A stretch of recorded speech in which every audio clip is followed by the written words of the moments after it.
അവന്റെ അച്ഛനെയും ഒന്നും ഉമ്മർത്ത് കാണില്ലല്ല. ഈ പരുവത്തിൽ അവരൊന്ന് കാണേണ്ടതായിരുന്നു. മാളിയേക്കര തറവാട്ടിലെ പെണ്ണിനെ മോഹിച്ച ഇതാണ് ഗതി. അന്ന് നീ ജമാലിന്റെ കയ്യിൽ നിന്ന് രക്ഷപ്പെട്ട്, പക്ഷേ ഈ കുഞ്ഞാമതിന്റെ കയ്യിൽ നിന്ന് രക്ഷപ്പെടാൻ പറ്റില്ല മോനെ. മൂസൂട്ടി എവിടെ? അവന്റെ അടിയായിരിക്കും അവനെ പരുവത്തിലാക്കിയത്. അല്ല, നിന്റെ കണ്ണിന് എന്ത് പറ്റി? സുറുമ എഴുതിയതാ. യന്ത്രമനുഷ്യൻ ഒന്ന് തിരിഞ്ഞേ.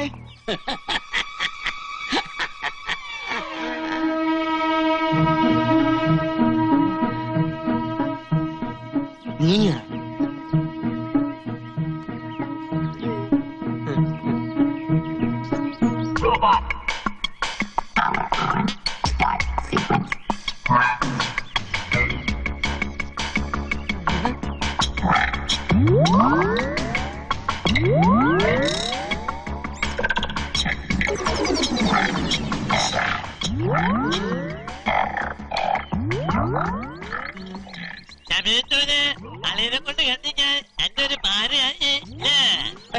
എന്ത് പാര?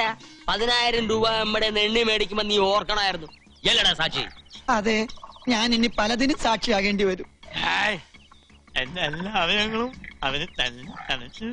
കണ്ണും കാതും മാത്രം ബാക്കി വെച്ചു അല്ലേ? അല്ല, ഈ ഒരു കയ്യും കൂടി മാറ്റി വെച്ചു. ഇതെന്തിനാണ്? എടാ മൂസൂട്ടി, അന്റെ അടി നമുക്ക് വെറും തൂവൽ സ്പർശാണ്.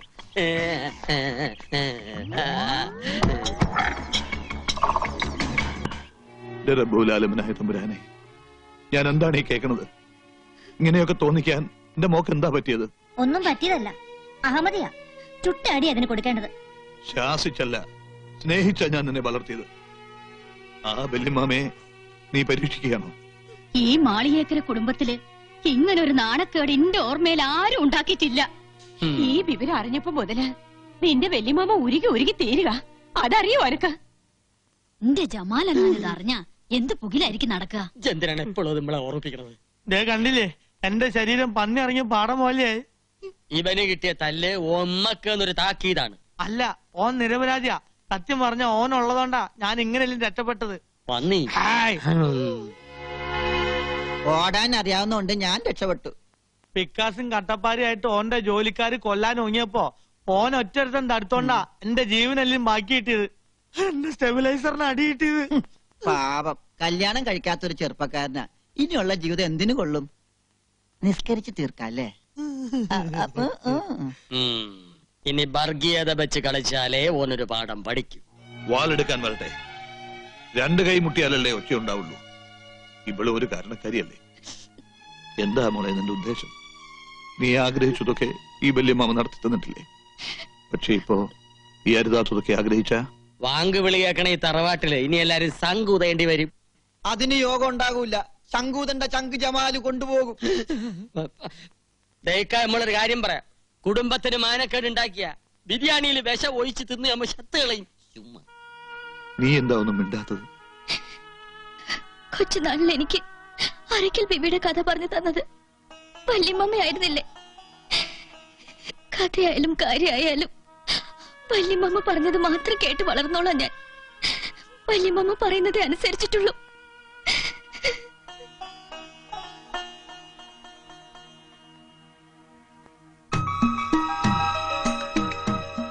പണ്ട് അങ്ങ് വടക്ക് ഏഴുമല കോലത്തെ 2 തമ്പുരാട്ടിമാർ പുഴയിൽ കുളിക്കാൻ പോയി.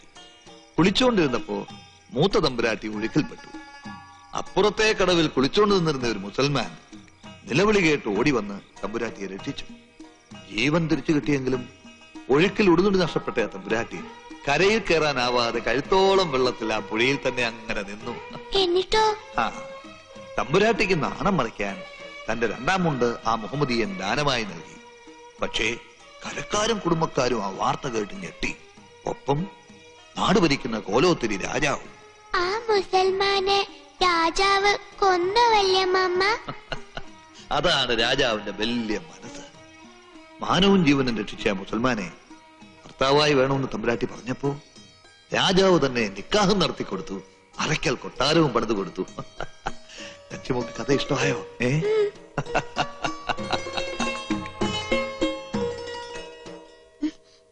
എന്താ കിനാവ് കാണുക? അപ്പുറത്ത് ഇനിയും ബഹളം തീർന്നിട്ടില്ല. ഇപ്പൊ എന്റെ പേരിലെ കുറ്റം. ഞാൻ അത്ര നിന്നെ ചീത്തയാക്കിയത്. എല്ലാവരുടെയും ഔദാര്യത്തിൽ കഴിയുന്നവളായതുകൊണ്ട് ഞാനായിട്ട് ഒന്നും മിണ്ടാനും പോയില്ല.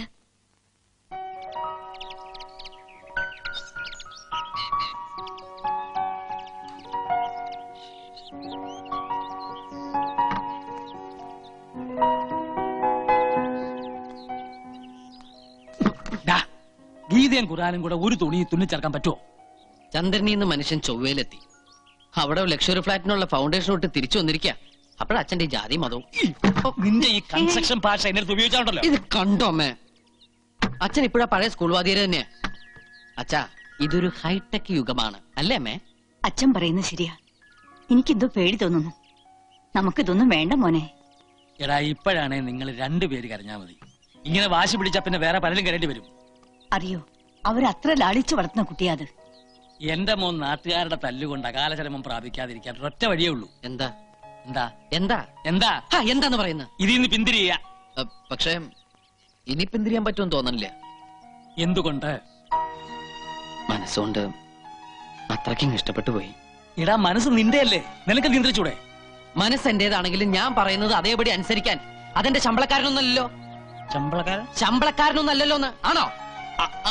അത് അല്ല പിന്നെ. ഇവൻ എന്തായി പറഞ്ഞേ? ഇങ്ങനെ മൂഡ് ഔട്ട് ആയിട്ടൊന്നും കാര്യമില്ല. ഇനിയിപ്പോ തന്റെ അടുത്തോടുകൂടി നിക്ക, അത്ര തന്നെ. മറ്റാരും എനിക്ക് പ്രശ്നമല്ല. വല്യമ്മയുടെ മനസ്സ് വേദനിച്ച് കാണുമ്പോ സഹിക്കാൻ പറ്റണില്ല. വല്യമ്മയെ വേദനിപ്പിക്കാനും പറ്റില്ല, സ്നേഹിച്ച ചെറുക്കനെ മറക്കാനും കഴിയില്ല എന്ന് പറഞ്ഞാ പറ്റുവോ? പറഞ്ഞു നാവെടുത്തില്ല. ദേ, പ്രതി പ്രത്യക്ഷപ്പെട്ടിട്ടുണ്ട്. തട്ടം തലയിലിട്ടപ്പോഴാ മാളേക്കിലെ നച്ചിത്താത്തയായത്. എന്തേ മൂത്തൊരു വല്ലായ്മ? എനിക്കെന്തോ പേടി തോന്നുന്നു. എന്റെ നബീസു, ബിൽഡിംഗ് റോഡ്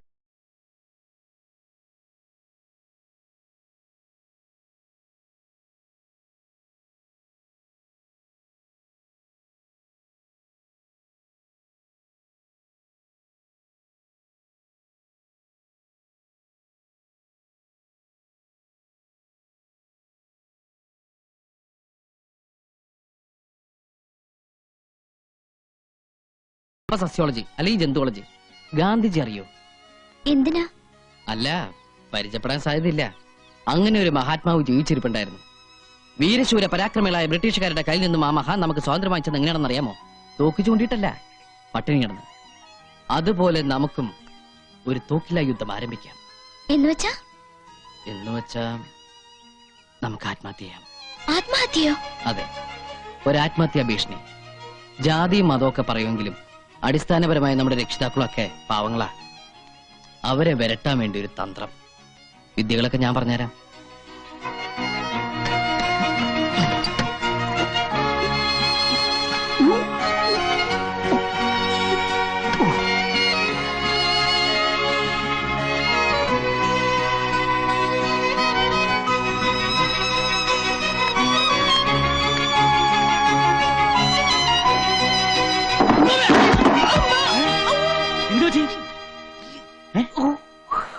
സ്റ്റൂള് തെറ്റി.